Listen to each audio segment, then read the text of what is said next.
Shalom y bienvenidos a Vía Haftaj Israel, una frase hebrea que significa amarás a Israel. Esperamos que se queden con nosotros, ya que nuestro maestro, el Dr. Baruch, nos compartirá una enseñanza expositiva de la Biblia.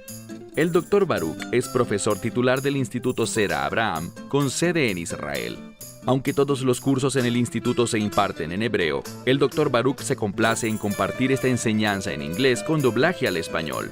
Para más información, visítenos en amarasaisrael.org o descargue nuestra aplicación móvil Mi Estudio Bíblico. Aquí está Baruch y la lección de hoy. Is God angry with you? ¿Está Dios enojado contigo? Quizás tu primera respuesta sea no lo creo. ¿Por qué habría de estarlo? Bueno, la pregunta que debes hacerte es una muy sencilla. ¿Estás seguro de que tu vida refleja el carácter de Dios? Porque si no es así, entonces Dios sí estará enojado contigo. Sé que decir esto no es popular. Mucha gente piensa que no debemos hablar de que Dios se enoja. Pero cuando vemos la palabra de Dios, Él sí que se enoja. Dios se enfurece, y la mayoría de las veces con su propio pueblo. Dios se enoja, pero por supuesto, Él nunca peca.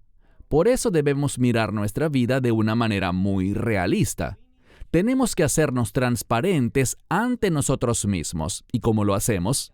Pidiéndole a Dios que nos enseñe la verdad, que nos revele cuál es su perspectiva de nuestra vida. Un día la sabremos de manera perfecta. Pablo habla de eso en su primera epístola a los Corintios, pero si eres sabio, vas a querer saberlo hoy mismo. ¿Por qué? Para poder responder de la manera adecuada y que tu vida esté en una condición con la cual Dios no se enoje, sino que se regocije por ti, porque te conviertes en un motivo de alabanza para Él. Toma tu Biblia y ve conmigo a la profecía de Oseas, capítulo 12. Vamos a leer un último verso antes de entrar al capítulo 13, y la razón por la cual estoy hablando sobre la ira es esta, porque Dios estaba enojado con Efraín. Y ¿sabes qué? No creo que tú y yo seamos tan diferentes de Efraín. Dios puede estar enojado con nosotros muchas veces porque caemos en pecado. Tendemos a vivir conforme a lo que nos parece lógico, en vez de apoyarnos en la revelación de la Escritura. Leamos en el versículo 15 del capítulo 12. Y Efraín lo hizo enojar. Es todo lo que dice. El contexto indica que él hizo enojar a Dios. ¿Cómo? Oseas utiliza el término amargamente. Dios estaba amargamente enojado con Efraín. Dice aquí que por tal razón dejará su sangre sobre él. Eso significa la culpabilidad de sangre. Efraín está en una posición muy difícil. Pasará por un tiempo en el que su culpabilidad de sangre quedará sobre él. No solo eso, también dice, y su afrenta volverá a él. ¿De quién? De parte de su Señor. Debemos tener un entendimiento correcto de cómo Dios actúa. Y si eres insensato, vas a decir, bueno, eso era en el Antiguo Testamento. No, aunque está en el Antiguo Testamento, Dios es el mismo Dios. No hay un Dios del Antiguo y un Dios del Nuevo Testamento. El Mesías vino a cumplir las promesas del pacto de Dios, no a cambiarlas. Vino a pagar el precio por el pecado, no a quitar la definición de pecado, como si ahora pudiéramos hacer cualquier cosa y Dios simplemente lo aceptará. Esa no es la verdad bíblica. Necesitamos ver las cosas desde una perspectiva bíblica. Y lo primero que debemos considerar es cómo Dios nos percibe a ti y a mí. Si está complacido con nosotros o no. Dicho esto, avancemos al capítulo 13. En este capítulo encontramos una gran declaración sobre un potencial perdido. Déjame decirte que la mayoría de los creyentes estamos muy alejados del potencial que Dios nos ha dado. Dios quiere que logremos grandes cosas para su reino. Tal vez no sean cosas grandes desde el punto de vista del mundo. Puede que el mundo no lo note, pero Dios sí. Sus ángeles también. Por ejemplo, Cuando una persona verdaderamente se arrepiente, recibe el mensaje del Evangelio y acepta a Yeshua en su vida, ¿eso acaso sale en las noticias? ¿Vienen los reporteros a entrevistarlo? Absolutamente no. Pero la Biblia dice que los ángeles en el cielo se regocijan. Lo que es importante para Dios raramente es importante para este mundo. Ahora, hablé de un potencial perdido. ¿Por qué? Porque de eso es de lo que el capítulo 13 habla. Leamos el verso 1. Cuando Efraín hablaba, entonces aquí Dios le dio una unción a Efraín. Dice que cuando Efraín hablaba, ¿qué pasaba? Las personas temblaban, el pueblo se estremecía por la revelación que venía de los hijos de Israel. También dice, Él fue exaltado en Israel. Algo grandioso. Dios le dio una gran posición, le dio poder, le dio tantas cosas. Él fue exaltado en Israel. Pero, ¿qué sucedió? Dice, mas él se hizo culpable en Baal, es decir, con esos falsos dioses. ¿Y qué pasó? Como resultado, fue culpable de idolatría y murió. Entonces, lo que necesitamos entender es esto. Debemos asegurarnos de que antes de morir, estemos cumpliendo el potencial que Dios nos dio.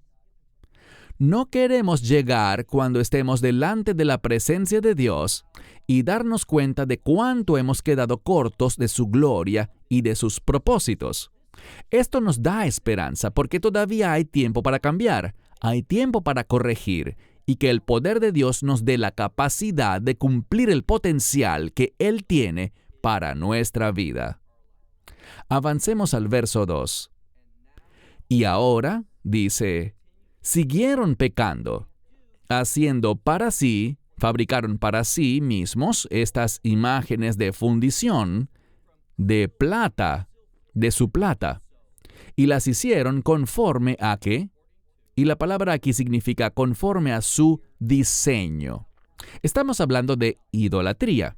Israel se apartó de su potencial, cayó de la autoridad que Dios le había dado a Israel. ¿Por qué? Por la idolatría. Y lo primero que Dios dice acerca de estos ídolos hechos de plata es esto, que fueron hechos conforme al diseño o a su diseño. La idolatría siempre es así. Siempre se basa en lo que nosotros queremos. Los ídolos dicen lo que nosotros queremos que digan. Lucen de la manera que nosotros queremos que luzcan. La idolatría siempre refleja cómo pensamos y no cómo piensa Dios. Así que siguieron pecando, haciéndose estas imágenes fundidas de su plata, conforme a su diseño. ¿Y qué eran estos? Dice ídolos. Obras de artífice, todos ellos. Y a esos ídolos les dicen los sacrificios de la humanidad. Tenemos que entender lo que dice aquí. Es el término Adam, hombre, los sacrificios del hombre. A lo que esto se refiere es a un cambio. De acuerdo al judaísmo, hablamos de Korbanotav Shel Hashem, las ofrendas de Dios. Es un término importante. Pero en vez de hablar de las ofrendas de Dios, ¿qué están haciendo? Están haciendo los sacrificios del hombre. ¿Y cuál es el resultado? Bueno, están besando becerros. Obtienen el privilegio de acercarse según los sacrificios que ellos mismos hacen para luego besar al becerro de oro o de plata. ¡Qué ridículo! Y le dan tanta importancia a eso. Todo esto los hace quedarse cortos de lo que Dios los ha llamado a hacer. Leamos ahora el verso 3. Por tanto, ellos serán como la nube de la mañana. Dios es un Dios de precisión. Por tanto, cuando Israel se desvía, toda su gloria, todo su llamado, todo este maravilloso potencial que Él tiene, dice que se pueden ir rápidamente. ¿Por qué? Mira de nuevo el verso 3. Por tanto, serán como la nube de la mañana, como el rocío de la madrugada que se va, o sea que se desvanece rápidamente, como el tamo que se dispersa en la era, como el humo de la chimenea. Dios está diciendo aquí que nosotros, por nuestra cuenta, no somos nada. No hay nada longevo, no hay nada que perdure, no hay nada que permanezca, a menos de que Dios sea parte de ello. Cuando Dios se aparta de nosotros, nuestra vida es vanidad. Y esta palabra vanidad a veces es la palabra hevel. ¿Por qué lo digo? Porque la misma palabra para vanidad puede usarse también en relación con el vapor. ¿Has visto, por ejemplo, cuando alguien cocina afuera? ¿Ves ese vapor que sube del asador, de esa fuente de calor? Lo ves por un segundo y luego desaparece. De eso es de lo que está hablando aquí. Ese potencial es algo precioso, porque si no tenemos cuidado, simplemente se evaporará ante nuestros ojos. Verso 4. Porque yo, el Señor tu Dios, y nuevamente dice, Me'eretz Misraim, desde la tierra de Egipto. Todo lo que se está mencionando aquí es el éxodo. Está hablando de redención. Está hablando de la solución. La solución para mi vida comienza con la redención. ¿Qué es la redención? No es solo que mis pecados son perdonados, sino que yo tenga victoria sobre mis pecados, que ya no tenga que vivir bajo su autoridad ni someterme a su poder. Otro aspecto de la redención es que me convierto en una posesión. La redención es una transacción, un término de contabilidad, lo que significa que tiene que ver con una compra. Por medio de la redención, ahora le pertenezco a Dios. Dios toma posesión de mi vida. Él se hace responsable de mí y, por lo tanto, obrará en mí para llevar a cabo sus propósitos. Si me someto, tendré una experiencia de gozo. Si me rebelo, Dios será siempre un Padre fiel, como hemos dicho muchas veces. Él nos ama y por lo tanto nos va a disciplinar. En este pasaje leemos, yo el Señor su Dios, ¿qué dice? Desde la tierra de Egipto. Yo soy Dios y no hay otro que debas conocer, y no hay otro Salvador fuera de mí. Dios le está diciendo a Israel, solo hay una esperanza para ti.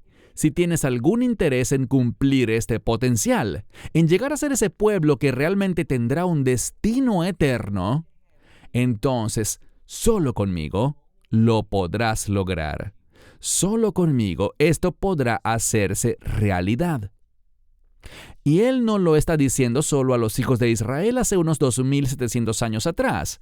Esto sigue teniendo relevancia para ti y para mí en nuestra vida. Dios puede restaurar lo que la langosta ha consumido. Es decir, quizá pienses que has arruinado todo, que has pasado gran parte de tu vida perdiendo el tiempo, en vanidad, como una niebla, un vapor. Pero entiende, Dios puede restaurarte. Dios puede hacer que el tiempo que te queda sea sumamente fructífero, desde la perspectiva del reino. Y eso es lo que está diciendo, no hay otro. Si esto te interesa, si lo quieres, no hay otro lugar al cual acudir, sino a Él. Pero aquí está el problema, verso 5. Él dice, yo, el Señor, dice, yo te he conocido, ¿dónde? En el desierto. Y si no estamos dispuestos a ir al desierto, ahí está el problema, la mayoría no quiere. Muchos dicen, ¿al desierto? ¿En serio? ¿Qué hay allí? Nada excepto Dios. Pero ¿cuál va a ser mi fuente de sostén? Solo Él. El desierto te obliga a confiar y depender de Dios. Y mucha gente no se siente cómoda haciendo eso. Esto es lo que muchos piensan. Bueno, yo no sé nada sobre la vida después de la muerte. No sé si existe o no, pero solo por si acaso, confiaré en Dios mi eternidad.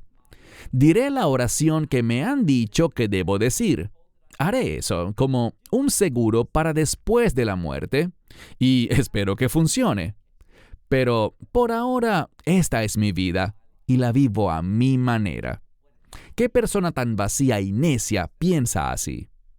¿Qué dice Dios? Mira otra vez el texto. Dice en el verso 5, yo te he conocido. ¿Dónde? Te he conocido en el desierto. Dios nos reconocerá cuando lo reconozcamos y confiemos en Él. Dice, ¿en la tierra de qué? Esto significa en tierra de gran sed. Solo cuando nos damos cuenta y tenemos un deseo verdadero, una verdadera sed de Dios, es que Él se manifestará. A Dios no le interesa ser parte de tu vida solo cuando es conveniente para ti, o cuando tienes problemas, o cuando estás en soledad. Y quieres que Él esté allí, pero el resto del tiempo lo manejas tú. Ese no es el tipo de persona a quien Dios busca. Dios busca a quienes verdaderamente tienen sed, un deseo intenso por su presencia. Verso 6. En sus pastos se saciaron. ¿Qué está diciendo? Dios los sacó del desierto y los llevó a pastos. Y en esos campos ellos fueron saciados. Pero aquí está el problema. Tomaron esas bendiciones, tomaron esa satisfacción y en lugar de agradecerle, adorarlo y confiar más en Él, ¿qué pasó? Dice, cuando se saciaron, creció su corazón, es decir, se volvieron orgullosos y altivos con toda la abundancia de su provisión. Y por lo tanto, ¿qué hicieron? Dice, y se olvidaron de mí. Esta es la verdad. Muchos de nosotros vivimos de esta manera.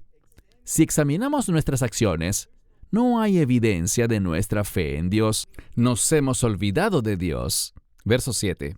Dice, pero yo seré para ellos. Dios es fiel. Si tú haces un pacto con Él, tal vez quieras dejarlo. Tal vez pienses que lo dejaste, pero Dios no te va a dejar. ¿Y cómo será Él?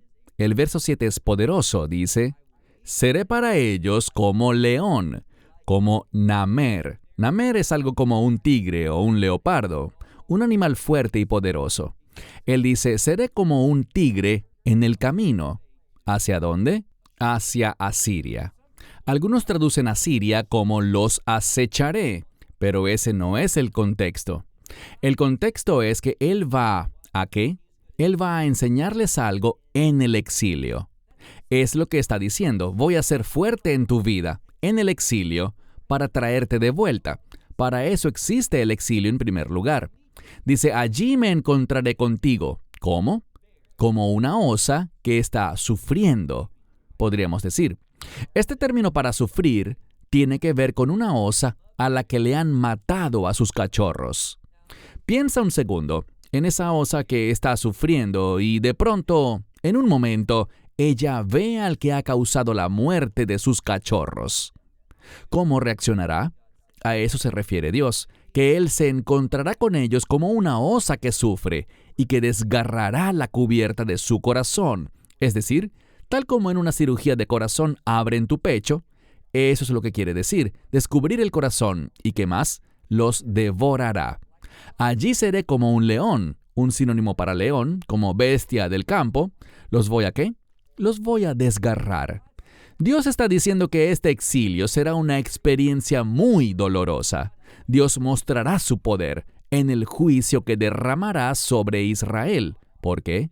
Porque Él quiere un arrepentimiento sincero y verdadero. Avancemos al verso 9.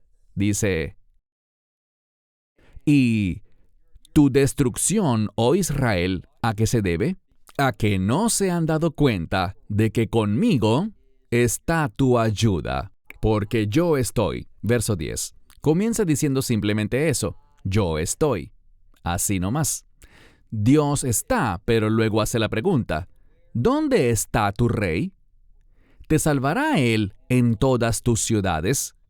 ¿Y tus jueces, de quienes dijiste, dame rey y príncipes? Él dice, ¿qué tal les fue con eso? ¿Esos jueces dónde están? Y dice, yo te di rey en mi furor. ¿Pero qué pasó? Y lo quité en mi ira. Verso 12. El verso 12 nos da una expresión muy clara de la condición espiritual de Israel. Dice, la iniquidad de Efraín está atada. Su pecado está ¿qué? Sefuná, es decir, escondido. Lo que esto significa es que está escondido para él. Él lo ha atado todo. Ha intentado hacer lo mejor posible para ocultarlo. Y lo que Dios hará es esto. Él le dará el exilio que se ha hecho necesario para que pueda reconocer el pecado en su vida. Y comenzamos esta enseñanza diciendo, ¿está Dios enojado contigo? La primera respuesta fue no, no lo creo, espero que no.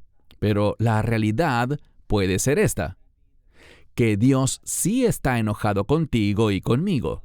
Él nos ama, pero uno puede amar a alguien y aún así estar muy enojado con esa persona. Dios se enoja contigo, no porque le hayas causado tristeza o dolor y le estés arruinando el día. Dios está completo, Él no depende de nada, Él no necesita absolutamente nada. El enojo de Dios no es por lo que le haces a Él, sino por lo que te haces a ti mismo. La ira de Dios se dirige a ti porque te estás engañando a ti mismo cuando no te sometes a su voluntad para tu vida. Así que dice, la iniquidad de Efraín está atada, su pecado está escondido. Verso 13. Dice, los dolores de parto vendrán sobre él. Y recuerden algo, cuando buscamos en la Biblia, los dolores de parto aparecen, por ejemplo, en el libro de Jeremías y también en los Evangelios. El Mesías habló de que vendrán dolores de parto en los últimos días. ¿Para qué? Para preparar al pueblo para la redención de Dios.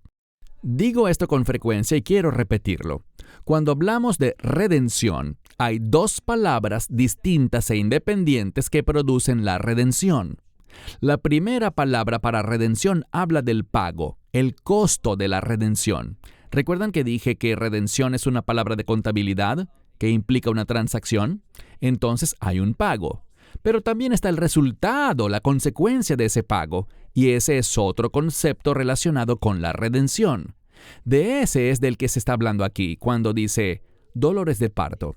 Estas son las cosas que tienen que suceder para que la redención de Dios, su resultado, es decir, para que el reino sea establecido. Dice que los dolores de parto vendrán sobre él porque es un hijo insensato. ¿De qué está hablando? La mayoría de las personas no reconocerán los dolores de parto cuando ocurran. No se darán cuenta de que Dios estará obrando, de que Dios está tratando de llamar nuestra atención. Estas cosas que Dios permite o que Él provoca son para prepararnos. Muchos simplemente se enojarán con Dios diciendo, ¿dónde está ese Dios de amor, ese Dios de perdón? Si esto está pasando, no creo en Él. He hablado con muchos sobrevivientes del Holocausto y me parte el corazón lo que atravesaron, las pérdidas que sufrieron. Pero, ¿sabes qué me parte aún más el corazón que todas esas cosas? Que las horribles atrocidades que tuvieron que enfrentar y soportar, que muchos de ellos culpan a Dios. Muchos ya no creen en Dios. ¿Por qué? Porque lo culpan a Él por todas las atrocidades de los hombres. Verán, la verdad es esta. No es algo popular, la mayoría de los rabinos no dirán esto, pero quiero que lo oigas bien, y es lo siguiente. Lo que encontramos bíblicamente es esto. Cuando el pueblo se aparta de Dios, Dios se aparta de ellos. Y eso abre puertas al enemigo. Debemos dejar de culpar a Dios por las acciones del enemigo. La gente dice, ¿dónde estaba Dios? Dios siempre es fiel. Cuando no le somos fieles, Él da un paso a un lado. Lo hemos visto muchas veces en nuestro estudio de la profecía de Oseas. Si te apartas de mí, yo me aparto de ti. Esto es de lo que está hablando. Avancemos. Leamos de nuevo el verso 13. Hablando de los dolores de parto, dice, pero Israel es un hijo insensato. ¿Responderán o no? Mira el final del verso 13. Habla de un niño que nace. Dice, al tiempo no permanecerá en el taburete de parto. Lo que tenemos aquí es un modismo. Cuando un niño está por nacer, cuando la mujer está en labores de parto, cuando está a punto de dar a luz, ella se sentaba en aquella época en un taburete de parto, como dice literalmente el verso. Ella está esperando que este bebé salga. Y el modismo dice que un hijo sabio no retrasa su nacimiento. Él procura salir rápidamente del vientre porque mientras más tiempo permanezca allí, en medio de esos dolores de parto, más peligroso será para este niño. Así que dice Israel y da una expresión. Es como un hijo insensato que permanece allí demasiado tiempo. Un hijo sabio sale rápido. El mensaje es que debemos responder rápido al llamado de Dios. Los dolores de parto están cerca y por lo tanto debemos responder y reconocerlos, haciendo lo que nos invitan a hacer, prepararnos para la redención final. Avancemos al verso 14. Dice: de la mano del Seol, el lugar de los muertos, los habría redimido. De la muerte misma los habría redimido. Dos palabras diferentes para redención. Dice, yo lo habría hecho. Yo habría sido tu plaga, oh muerte. Yo habría sido tu destrucción, oh Seol. Pero ¿qué pasó? Como el pueblo no respondió, él dice, por tanto, escondí la consolación. ¿Recuerdan el término Nahum? Esta es la misma palabra en una forma diferente. Dice, escondí esta consolación de mis ojos. Dios no la extenderá. ¿Por qué? Porque no están dispuestos a responder. Te pregunto algo. ¿Estás listo para responder a Dios? ¿Quieres ponerte serio con Él en tu vida? Bueno, avancemos con el verso 15. Porque Él será fructífero entre sus hermanos y Él vendrá, el juicio vendrá, el Espíritu del Señor subiendo desde el desierto. Y Él secará, ¿qué? Secará la fuente, el manantial.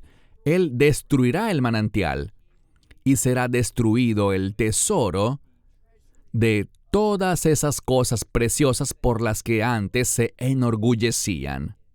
¿De qué está hablando este verso?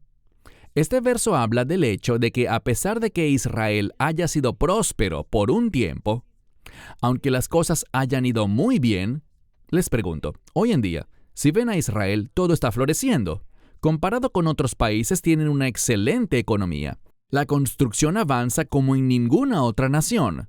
Cosas buenas están sucediendo. ¿Significa eso que Dios está complacido con Israel?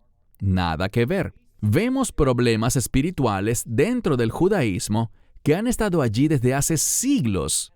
¿Y qué dice Dios que hará? Si se fijan aquí, Él dice que traerá su juicio al final. Los dolores de parto llegarán. La pregunta es, ¿será Israel sensible y responderá correctamente? ¿Lo reconocerán? Y la pregunta que te hago para cerrar es esta. ¿Vas a responder a esta profecía? ¿La vas a tomar en serio, sabiendo que Dios es fiel, con el deseo de que Él obre en tu vida conforme a lo que ha prometido hacer con los que confían en Él? Mi esperanza y mi oración es que confíes en Él conforme a la verdad de su palabra. Y a todo esto decimos, amén. Esperamos que te hayas edificado con el mensaje de hoy y lo compartas con otros. Te invitamos a seguir nuestros estudios cada semana por este canal y por el portal de YouTube de Amarás a Israel. También puedes descargar nuestra aplicación móvil gratuita, Mi Estudio Bíblico. Finalmente, para obtener más información sobre nosotros, visita nuestra web amarasaisrael.org, donde encontrarás otras conferencias de Baruch en audio, video y texto. Hasta el próximo programa. Que el Señor te bendiga en Yeshua HaMashiach, Jesús el Mesías, mientras caminas con Él. Shalom desde Israel.